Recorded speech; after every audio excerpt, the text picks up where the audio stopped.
let us start off with our case, as we tend to do.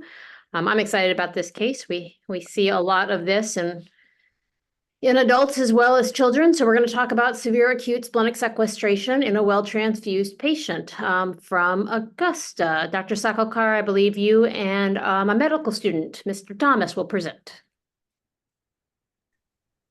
Yes, ma'am. Nice to meet y'all. I really appreciate everybody for coming in today and let me talk about this, and especially Dr. Sakalkar. Thank you for the opportunity.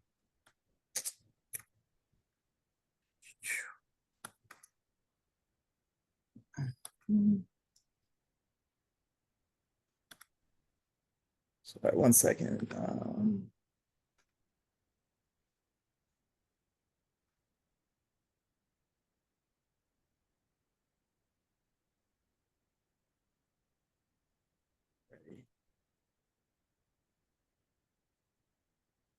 Alrighty. So if y'all ready, I'll just go ahead and get started. So yeah, like she mentioned, we have a case of acute splenic sequestration crisis in a hemoglobin SS disease patient who's been on chronic transfusion therapy. My name is David Thomas. I'm currently a fourth-year medical student at the Medical College of Georgia at Augusta University. No disclosures. Just a brief objectives, presenting a case in a patient who's already receiving regular transfusions, in addition to some general diagnostics, features, and management of acute splenic sequestration crisis. So starting off with the case, getting into our patient's past medical history, she's a 5-year-old female with a past medical history of encephalomalacia along with GBS disease. She was maintained on RBC transfusions without complications for 18 months prior to the case today. Pre-transfusion, her hemoglobin and her hemoglobin S percent were maintained at greater than 8.5 grams per deciliter and less than 30% respectively during her last year of treatments. And notably, she had 3 episodes of acute splenic sequestration crisis prior to starting chronic transfusions at ages 1.5, 3, and 3.5 years old. However, she was seen elsewhere for the prior episodes. So for the case, so now the patient presented to the emergency department on January 2nd, 2024. She had been reporting 2 days of fever, as well as some seizure-like activity that started with 45 minutes prior to arriving. Otherwise, no symptoms. Patient had typically been receiving packed PRBC transfusion every 4 or 5 weeks. However, she missed her last appointment prior and presented about 6 weeks after. Her hemoglobin S percentage at the time of presentation was 14. On her physical exam, relatively unremarkable. Most symptoms negative, with the exception of significant splenomegaly noted in the emergency department. But she was afebrile at the time of presentation without any other sequelae. Her labs taken in the emergency department at the time showed a very low hemoglobin, 3.9 grams per deciliter, hematocrit 12.2%, serotic count of 10.6%, and HBGBS percent was 14.3. Otherwise, she had thrombocytopenia with platelets at 111,000 per deciliter and significant leukocytosis, 24,100 milliliter Q, and also a total bilirubin of 3.9 at the time. The remainder of the electrolytes and other laboratory studies were unremarkable. So admission, she was admitted inpatient to pediatric hematology and oncology with initial suspicion of acute splenic sequestration crisis. Upon admission, she immediately received packed PRBCs at 10 cc's per kg. Following this transfusion, she had a hemoglobin that was significantly improved of 7 grams per deciliter. On day 2, the patient continued to have fevers up to 38.7 and 38 degrees Celsius, managed with the Tylenol. Additionally, on day 2, another transfusion was given at 7.5 cc's per kilogram. Following this transfusion, she was at 8.9 grams per deciliter. No further treatment was required, no more transfusions in the hospital, and she was scheduled for follow-up with pediatric surgery and pediatric hematology oncology for her diagnosis of acute splenic sequestration crisis and evaluation for splenectomy with surgery. She then followed up with pediatric surgery 6 days after her discharge and was scheduled for splenectomy around a month later on February 6th. Followed up with hemonc for her regularly scheduled transfusion therapy. However, despite this, she returned to the ED prior to her scheduled splenectomy on January 25th, 2024. She again presented to the ER with mom reporting low-grade fevers and a cough, along with noticing some scleral icterus and other signs of jaundice for the past 6 hours. She had checked the temp at home, which the highest was 99.7, so not a true fever. However, when she had her temperature checked in the ED at the time, she was running at 38.7 degrees Celsius. Without any, and once again, no other significant physical findings besides significant splenomegaly. This unappreciated the spleen palpable around 4 centimeters below the left costal border. Labs from this time, once again, showed a significant drop in hemoglobin from where she was after following her last transfusion therapy. She was at 7.4 grams per deciliter on presentation in the ER at this time. When she had it measured after her last transfusion, was at 11.2 grams per deciliter 2 weeks prior. Also at the time, she had a hematocrit of 22.9% and reticulocytes 8.5%.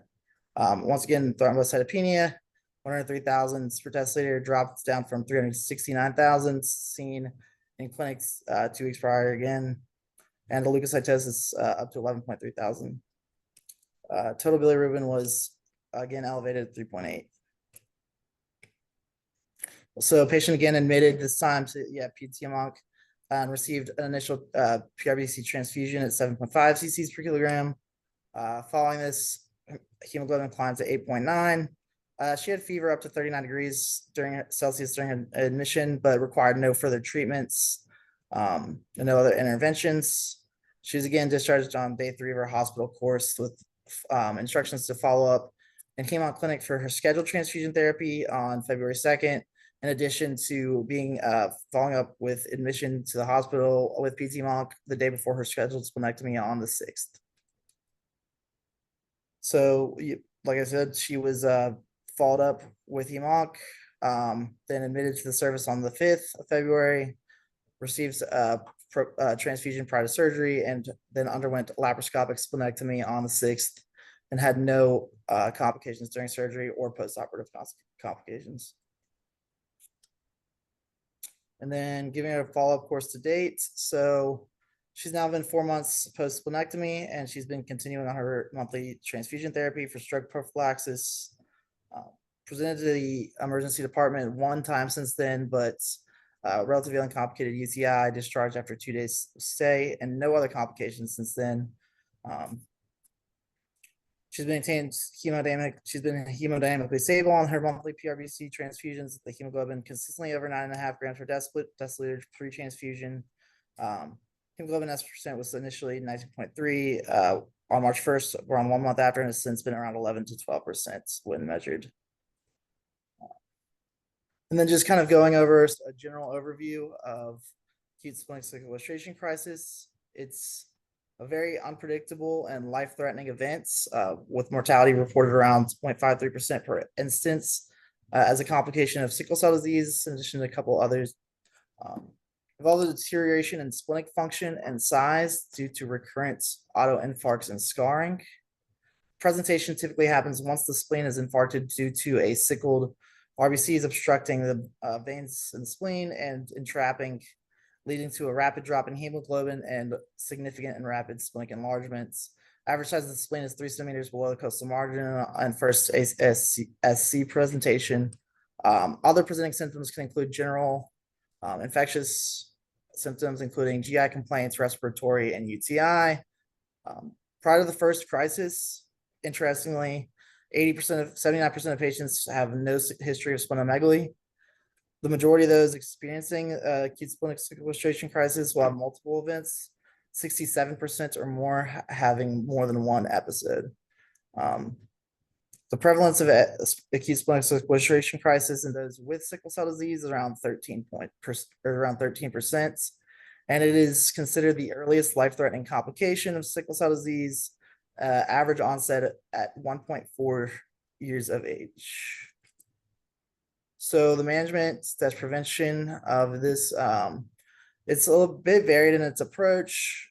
Not necessarily always a consensus on the best management, especially after the first episode.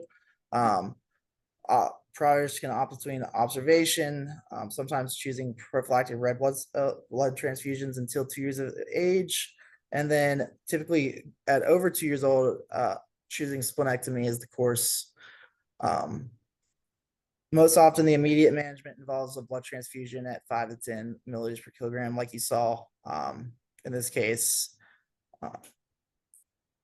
Once a child has a second episode, however, is pretty much universally recognized that splenectomy is the best option. The median age for splenectomy is typically 4 years old. Scheduled transfusion therapy until the spleen autoinfarcts had been proposed and utilized as a mechanism to reduce complications and recurrence. However, the evidence and of efficacy is limited and not necessarily proven to be significantly beneficial in preventing complication. It was proposed to work by reducing the proportion of sickled red blood cells, raising the baseline hemoglobin to prevent further obstruction, but it's again not proficient or sufficient evidence for that. So why this case is unique. So the patient is a 5-year-old female. So like we said, the median age was 1.4 years old, a bit older than typically expected, and had been managed on scheduled transfusion for stroke prevention for well over a year prior to her first presentation that was managed at Augusta. Typically, patients who reach 24 months without a vaso-occlusive crisis, chronic pallor, or acute splenic sequestration symptoms are at lower risk, though we now know that she had episodes prior to 24 months. So the patient maintained above 8 grams per deciliter hemoglobin, which is shown to be protective against experiencing acute splenic sequestration crisis. And the main reason that this case was interesting and worth presenting is that there's really not a lot of information on the incidence of splenic sequestration crisis in patients who are on chronic transfusion prophylaxis. The data in the population isn't readily available, and the information on kind of how this could manage outcome, management, and presentation isn't really readily available, and is more information and more studies are needed.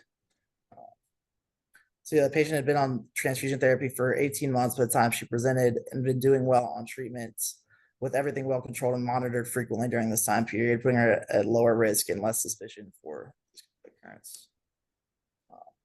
Key points. So you need to always be diligent in monitoring sickle cell disease patients for complications such as an ASSC, even if the patient doesn't fit the typical picture. Also, that more data is needed on the occurrence of ASSC and those on chronic transfusion therapy, information on how the population may present differently and respond to treatment differently. And most importantly, that acute splenic sequestration crisis is a life-threatening disease that must be recognized promptly and treated as seen fit for each individual with treatments immediately. So thank you all so much for listening and the opportunity. Once again, David Thomas, a 4th-year medical student at MCG. Yeah, thank you. Awesome, thank you. Does anybody have any questions about the case?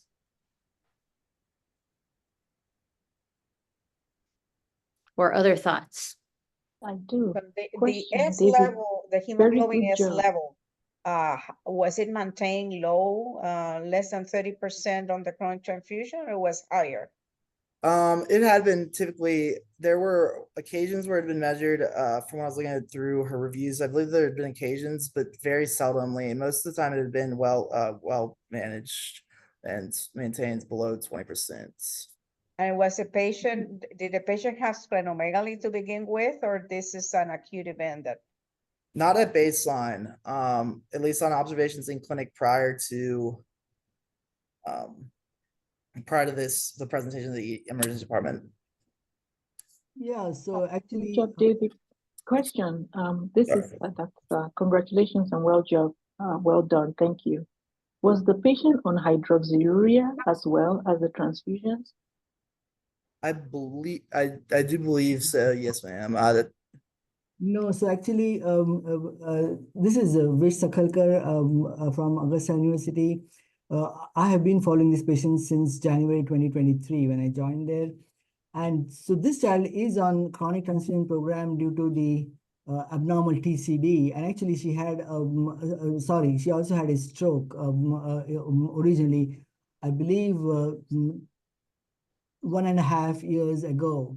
So, and that's why she has that encephalomalacia. So she was not on hydroxyurea, since Okay. patients are on chronic transfusions, we almost always, I understand the issue there, but we don't give hydroxyurea. And this patient was having a very good hemoglobin S, at least from when I had joined. This hemoglobin S on her was almost always below 30%. There were times before when they had been slightly on the higher side. But as you might have noticed, the second, especially the second one that she had, when the hemoglobin dropped from 11.2 to 7.4 was just 2 weeks after the early transfusion, and the hemoglobin S was in the 20s actually, and that is what really shocked me, that this patient had. But mind you, what is very important that you must have noticed, she had 3 splenic sequestrations earlier. So this was the 5th splenic sequestration, and that is what I wanted to sort of stress in this case, that that we have to be very careful, on patients who have had previous splenic sequestrations, that they can, get splenic sequestration without much, without much, I would say, provocation, if I may put it that way. This I had in both cases clearly had some infection, fevers, and that's such a, as we all know, that's such a important, provocation to sequester. Well, she might not have had an infection. She may have had the fever because she had splenic sequestration, just from the inflammation. Good point, yes. So, and it scared me, to be honest with you, on both occasions. And that's why I told the surgeons, hey, get the spleen out as soon as we can. This is Tom Harrington, Miami. Is there any, I'm an adult doc, so I don't know any of this stuff. Well, you should, because we see it a lot. Yeah, boss. No, seriously though, the we do see occasionally adults, but the question is there any specific pathology, or did you get the pathology report that might have shown why this patient may have had some unique features of her circulation in the spleen, or is there to be expected anything? I mean, the only thing that I read was in her records had been just the reading by the pathologist of her blood smear, and just showing kind of changes typical with your typical sickle cell disease patient. Yeah, smear doesn't mean anything. Yeah. Yeah, and the other thing is since we know TCDs for predicting, but you said she has encephalomalacia, so I assume that means she had stroke early on. In fact, it would have been very early on, I guess. Is there some association with early strokes and splenic sequestration? That's a great question. I think the association is severe disease. I mean, she clearly has severe sickle cell disease. And so we certainly know that early splenic sequestration portends severe disease, as does stroke. So that would be my guess. But that's an extremely good point Dr. Cantor has made. This child had the first sequestration at 1.5 years of age. Usually, and that's what I have put those articles there. Those articles mention very clearly that if you have splenic sequestrations before 2 years of age, especially the earlier the worse, especially below 1.5 years of age, they tend to have repeated severe splenic sequestrations. And as you know, this patient by definition had severe splenic sequestrations. Splenic sequestration definition is a drop by 2 grams, and severe splenic sequestration is a drop by 4 grams. In both the cases that she had when she was on the transfusion program, she had a drop of, the first one was clearly above 4 grams. She went to 3.9 from a hemoglobin of, I think, something like 10. And the second time went, so it was almost 6 grams, I would say. The second time it was 3.8 grams. So especially they say that if you have a severe splenic sequestration, that's a strong indication for splenectomy. I have put in a path report also. Unfortunately, they don't have a very detailed path exam as Dr. Harrington pointed we were asking for, but that's what they had put in the path report there. And yeah, I should have thought of telling the the pathologist to do a little more careful, detailed exam to see if there's something we might pick up on that. Probably not, it'd be my guess, though. Absolutely. Dr. Liebensberger? First, I couldn't tell based on the calendar year for you, but so that means you're starting fourth year, or do you have plans coming up to start your transition to hematology? I'm Dr. starting Liebensberger's fourth year. recruiting. I'm Oh. starting fourth year, but I just am starting fourth year right now. This was actually my rotation with Dr. Skalkar was my first of my fourth year. Okay, well, hopefully it was a great month and you want to pursue either adult or pediatric hematology in the future. Yes, sir. Definitely have a Um, strong interest. Awesome. So the question I have, and I fully agree, these seem like severe cases, definitely splenic sequestration. At least the mentor, that I had always questioned some of the more mild cases. He's like, kids get a lot of viruses. Viruses are associated with splenomegaly. They're associated with some thrombocytopenia. And so, he always questioned whether these mild ones were true spleen associated from a sickle cell standpoint, or again, kids coming in with another virus that has splenomegaly, and do we really need to take out the child's spleen? And so that's just, clinically sometimes a hard, when these mild cases, do you go ahead with splenectomy when it, and so sort of teasing that out. But like I said, in your case, I think, again, it's much more severe. And then, when we looked at our, like baby hug data, because I was trying to get some guidance again in these severe ones, it didn't seem like, hydroxyurea was going to do it by itself. But again, your case also showing that transfusion may not prevent these severe ones. Yes, sir. I have a question actually for the adult hematologists in the group because Dr. Cantor mentioned about spleen sequestration in the adults. How often do you see it, and how often do you have a life-threatening spleen sequestration, and on what background? In the sense that we say in pediatrics that those who are transfused, they can get splenic, I would say quote unquote a splenic function back. What is that? Those who are transfused are more likely to get spleen sequestrations in the adult population. What is So we're actually going to publish this in the not so distant future and hopefully put an abstract for ASH, because I had a student working on this last year, but we've seen, I probably see maybe one a month or so of splenic sequestration in adults. The most common is our SC and S beta plus patients, but we're seeing more and more from SS patients who are treated with hydroxyurea. So I'm of the opinion, if you even see big spleens with thrombocytopenia, just take that spleen out when they're a kid, please. Just get it out. I don't believe that I believe that the benefit of getting it out outweighs risks. The other thing that we see that I don't know if it's correlation or causation, but when we see multi-organ failure syndrome in our adults, I would say 90% of the time they have big spleens. And so whether that's true and unrelated, I don't have an answer for, but it's certainly an interesting problem. I just wanted to answer, there was one question in the chat from Dr. Moradian. I believe this, I actually said this it says it on the PowerPoint. I didn't mention it in the presentation, but we gave her there's a pneumococcal vaccine given prior to her first discharge. Oh, yeah, sorry. I was just NP, wondering about what you did for immunization since she's so young. Yes, ma'am. Yeah, we gave her the pneumococcal vaccine prior to discharge on the day of discharge for first hospitalization. And then she was positive. She was flu B positive on her second presentation and got flu vaccine afterwards. So a question for Dr. Cantor. These adults who get spleen sequestration, are they life-threatening? Do they have significant, are they severe? Is it something that, how we do it in kids? Because these are S beta plus and SC, right?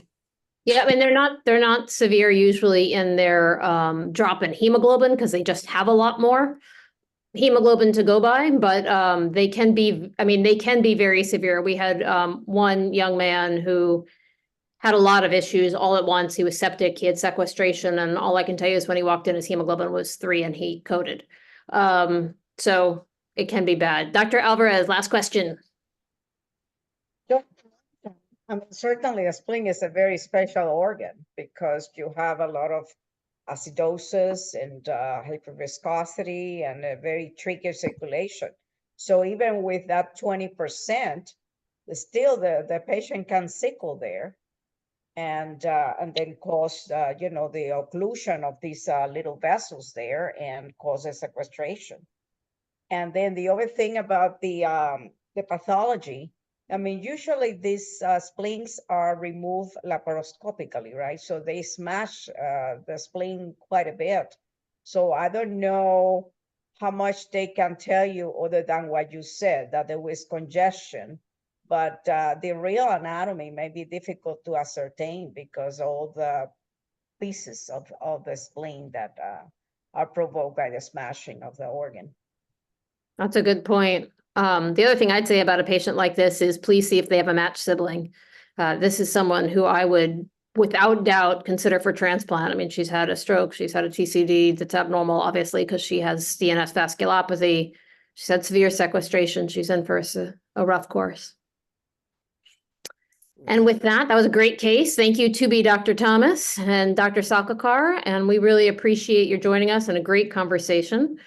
I want to move us towards our didactic because we have an orthopedic surgeon, Dr. McNamara, joining us. I'm very excited. He's probably thinking how glad he is he's an orthopedic surgeon and not a hematologist after hearing that. And he is going to talk to us about core decompression and the overview of the history and evidence. So Dr. McNamara, take it away. Perfect. Thank you so much. I'm going to leave my camera off. And we did the trial run 20 minutes ago, sharing my screen and the video, and all of you joining fried my computer. But I've restarted it and I think we're good to go. Let me share my screen.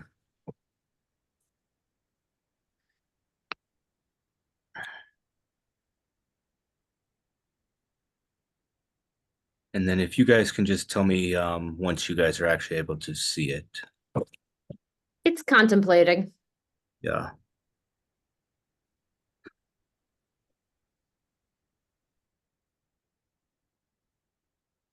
All right, we can see it, but you're not yet in presentation mode. Interesting. Hi, how are you doing? Good. All right. Let me see what I can do. Should do it.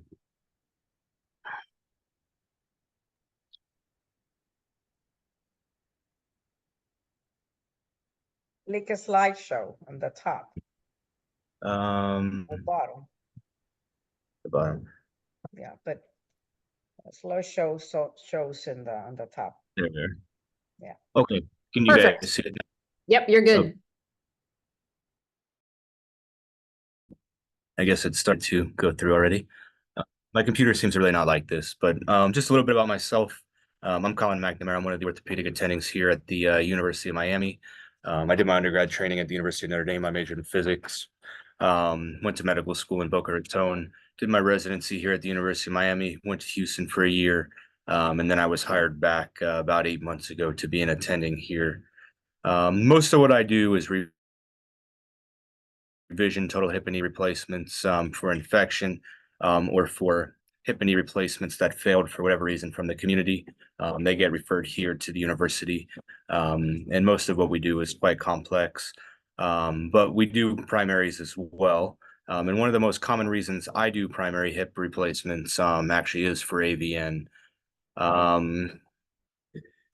It's a condition caused by a lack of blood flow to the femoral head for a variety of reasons. Can be diagnosed with plain films, but that's typically once the disease is so far advanced that the patient already needs a total hip replacement, because once the femoral head has lost its normal shape, that's when it tends to show up on x-rays, and by that point it's too late to salvage. The real goal in these patients is to identify those patients who do have AVN before it has advanced to that stage, so we can prevent them from ever needing a total hip replacement.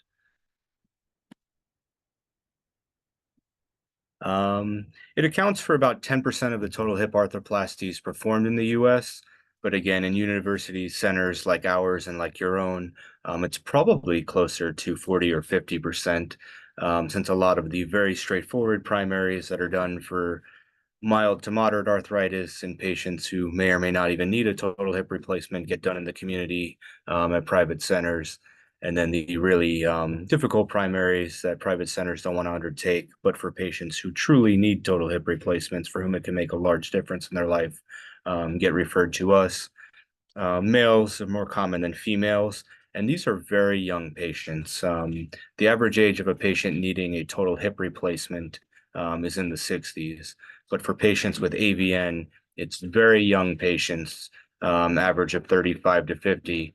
And these patients are so young that when we say a total hip replacement lasts on average about 30 to 40 years, these are patients for whom we already have to start planning a revision sometime in the future. Because they're likely going to outlive their implants, which is not true for the vast majority of patients who otherwise get a total hip replacement. And when a patient has AVN in one hip, it is extremely common that they have it in the other hip.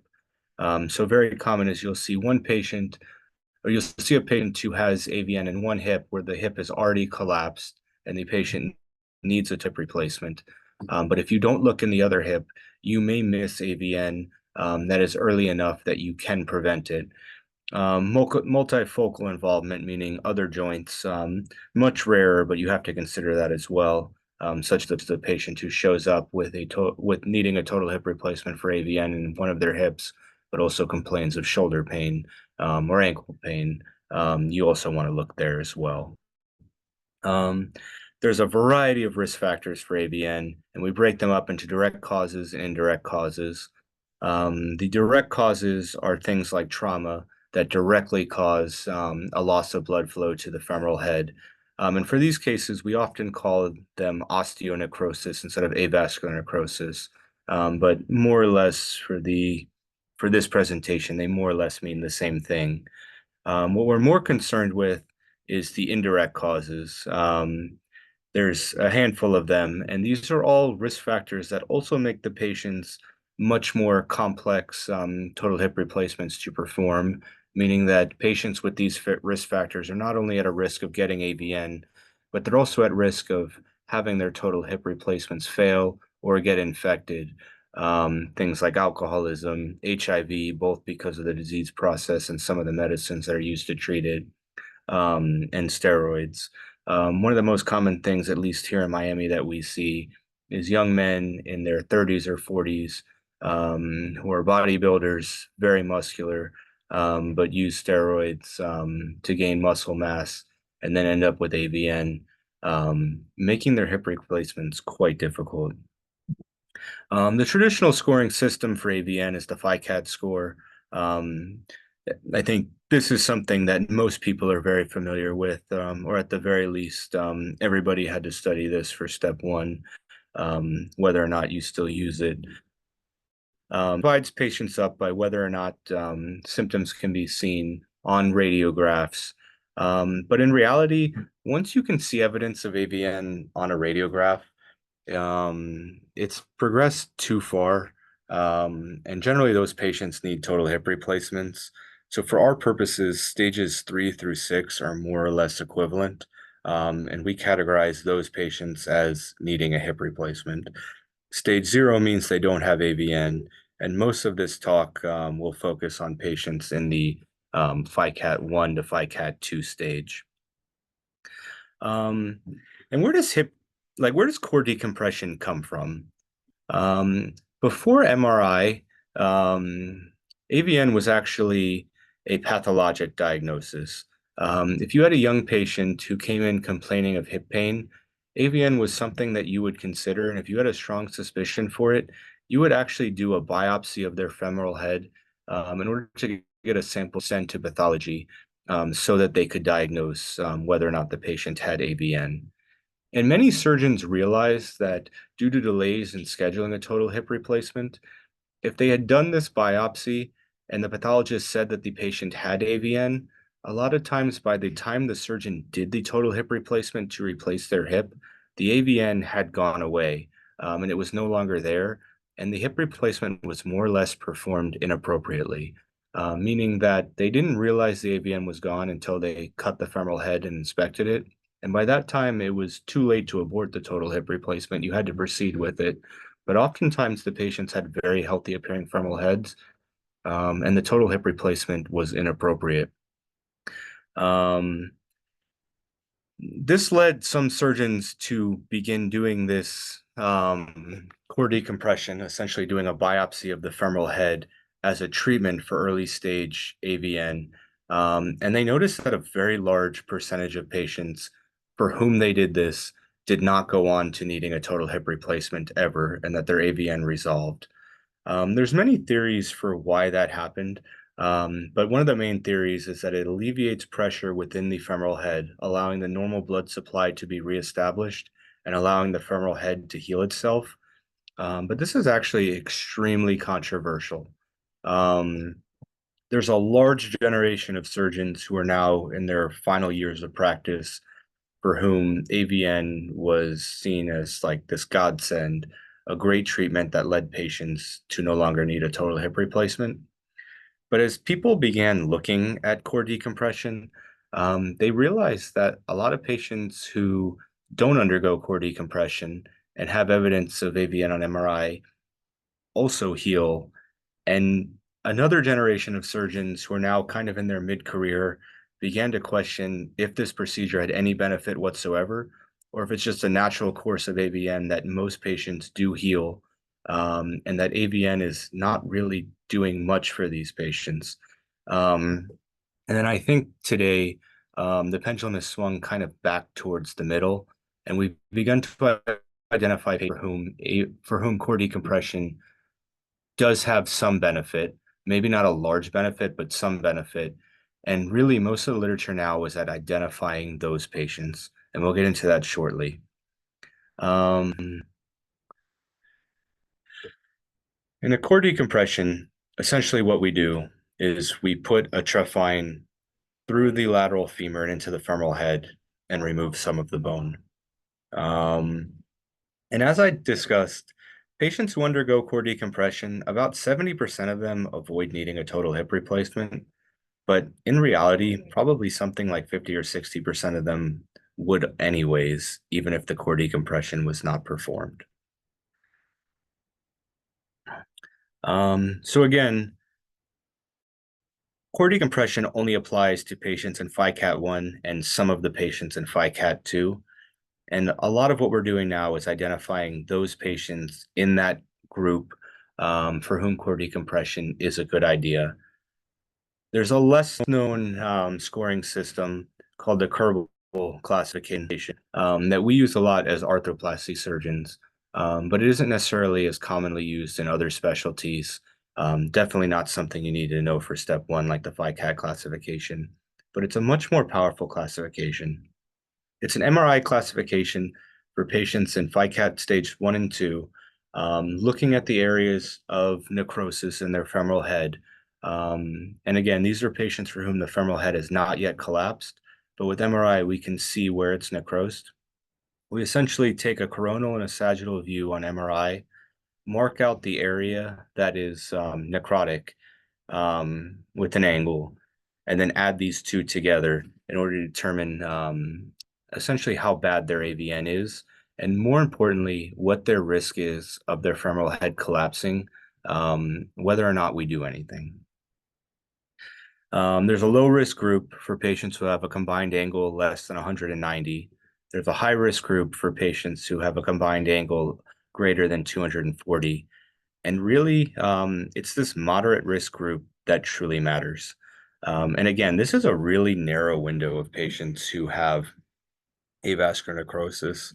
These are patients mostly in FICAT 1, some patients in FICAT 2.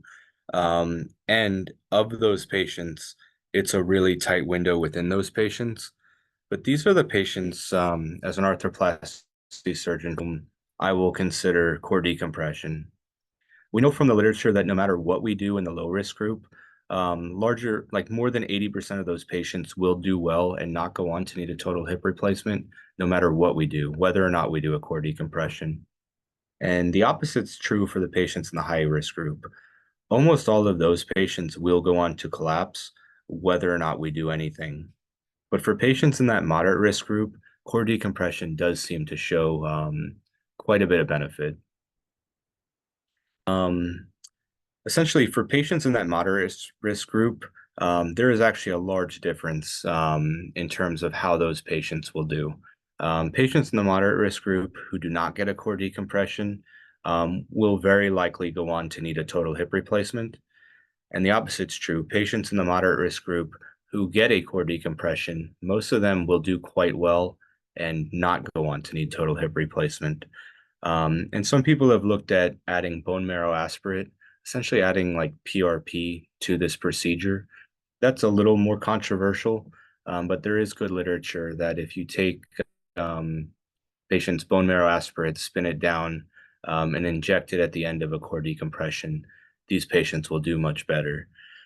So essentially, core decompression, in my opinion, should have a rare place in an arthroplasty surgeon's practice, but it should have a place. In the last 6 months, I've done 2 core decompressions out of about 150 surgeries that I've done over the last 6 months. And again, most of my practice is a revision practice. So I may not be the best example of that. I've probably done something like 20 to 30 primary hip replacements in that time. And again, probably more than 50% of them were for AVN. So I do a lot more hip replacements for patients with AVN. And all of these patients have already collapsed. But if I do find a patient in that very tight window, I will do a core decompression. And I do believe that it has a place and that these patients do quite well when you properly indicate them for this surgery. Any questions?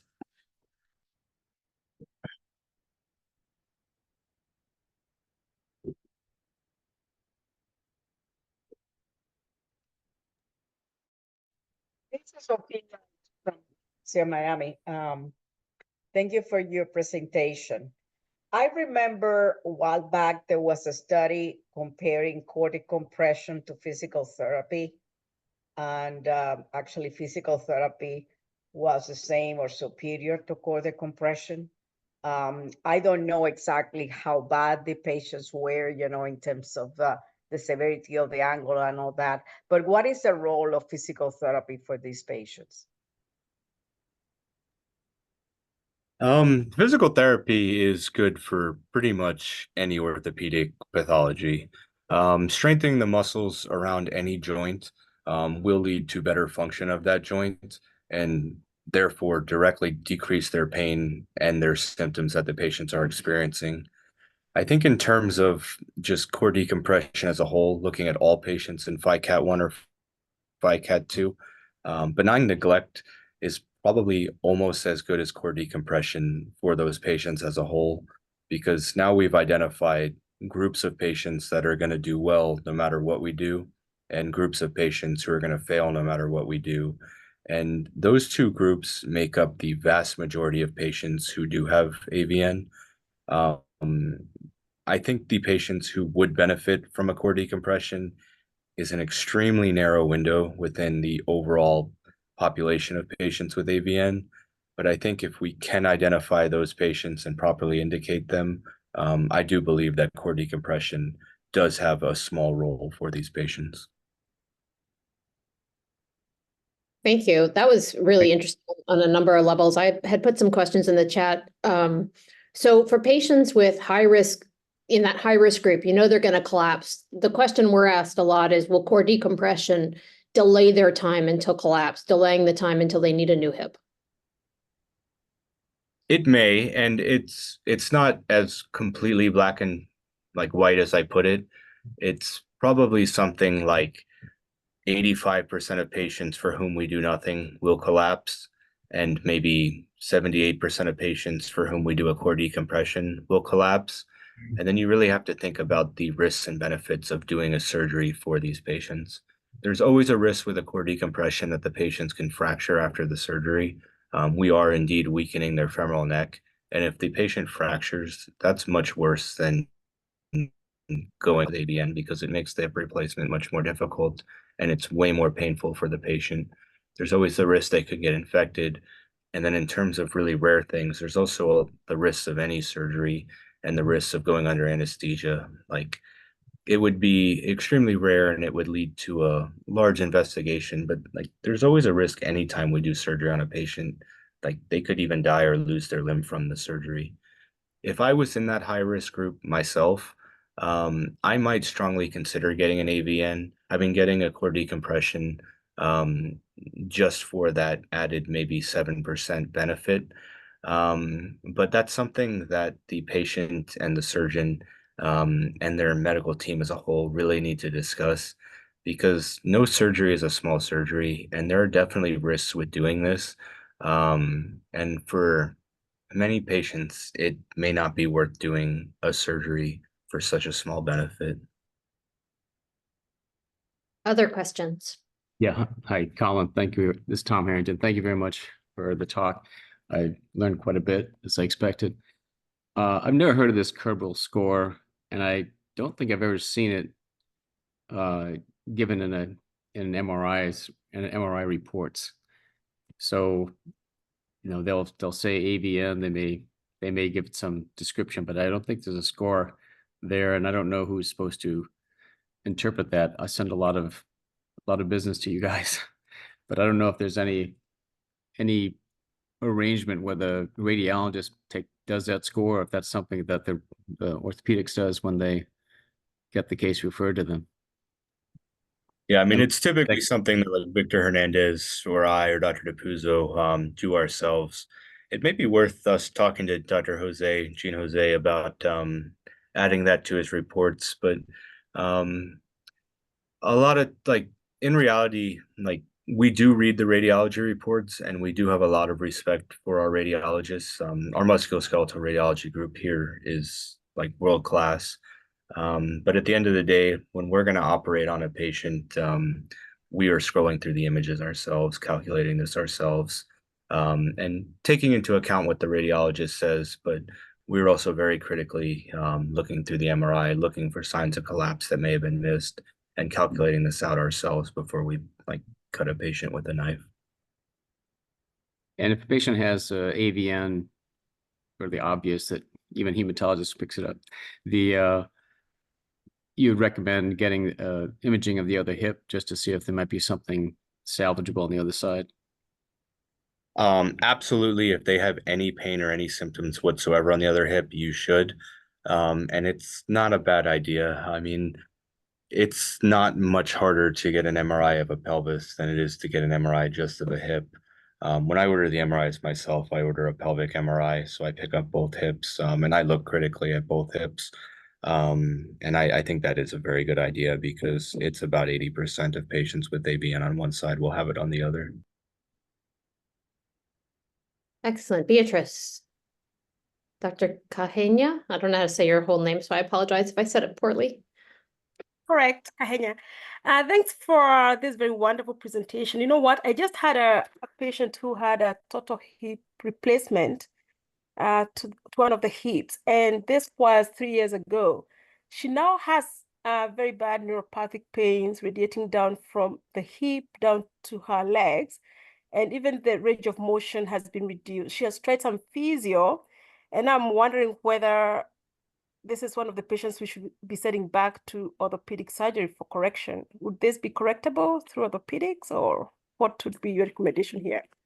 It depends on what the cause is. The very first thing we look for in any total hip replacement, or total knee replacements for that matter, that are not doing well, is we need to rule out infection.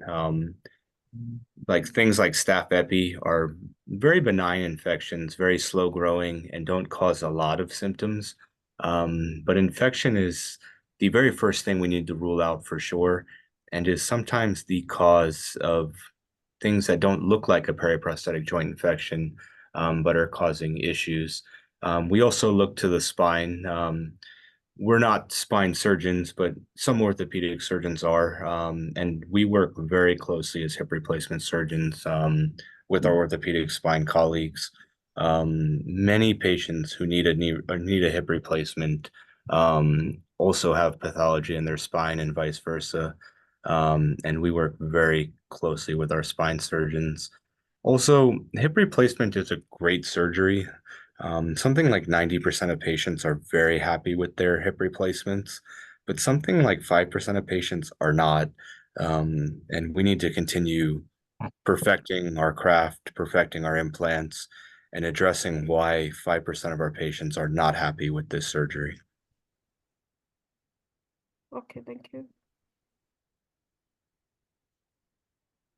Dr. Sakakar? Yeah, thanks, Dr. McNamara, for that wonderful talk.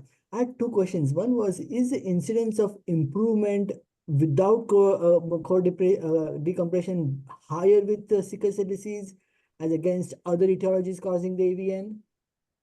Or there's no difference? That I'm not sure, to be honest. I would need to read about that.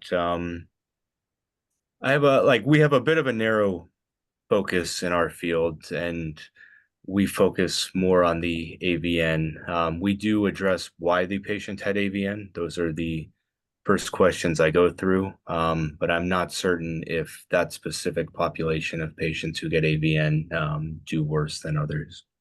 And other question is that there are some surgeons, one specifically I worked with in Gainesville, Florida, I'm blanking on his name. He said that if he, instead of doing a single cord decompression, if you use multiple fine needles, and I believe he said 8 actually, then that causes more stimulation to the for healing. And yes, there are two main described ways of doing a core decompression. The slide I show is with a giant trephine taking out a large core in one grab. That is the most common way to do it, and it is the classical way that it is described.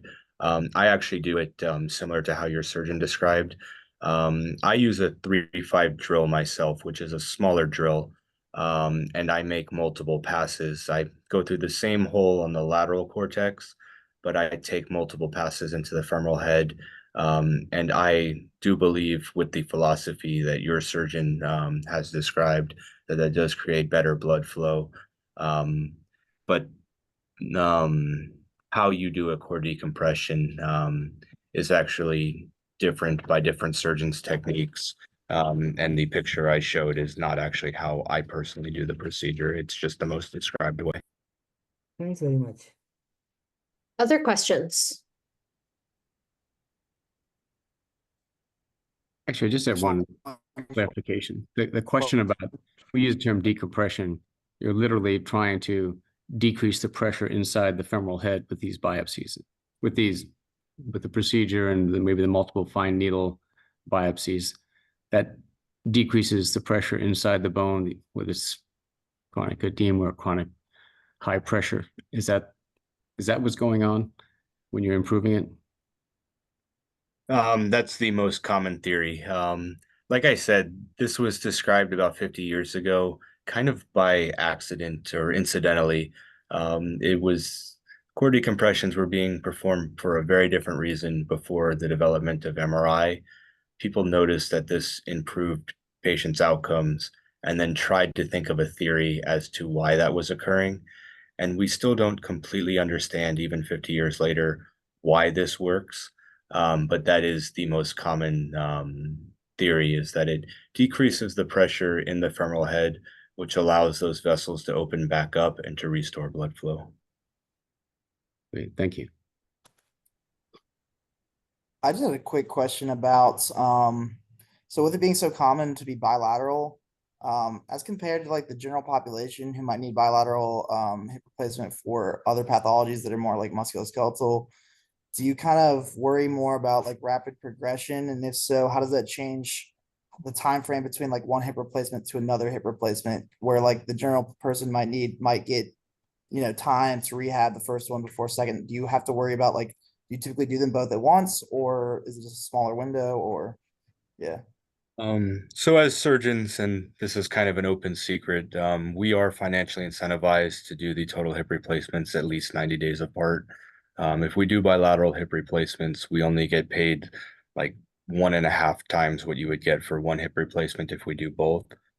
So the field has moved towards doing bilateral hip replacements as a stage procedure. And the literature has gone that way as well, likely because surgeons were looking for excuses to do them staged. But we now know that patients who are done as a staged bilateral procedure instead of a simultaneous bilateral procedure do improve better with their physical therapy and have better long-term outcomes. AVN, for me personally, is the one exception to my soft rule of doing my bilateral surgeries as staged bilateral, meaning putting a window between them.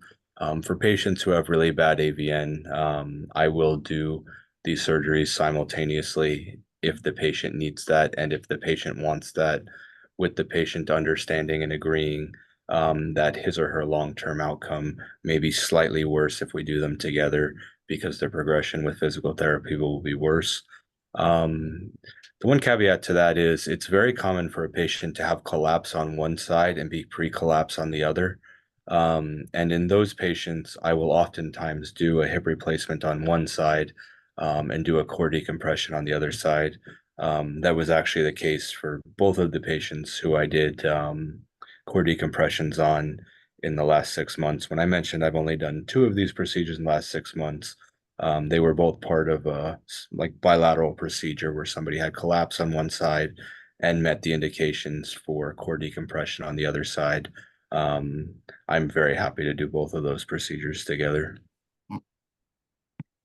All right. Well, thank you all. These were really great presentations and great conversation tonight. So I really appreciate both of our speakers and everybody's attention and look forward to seeing everybody in 2 weeks. Thanks.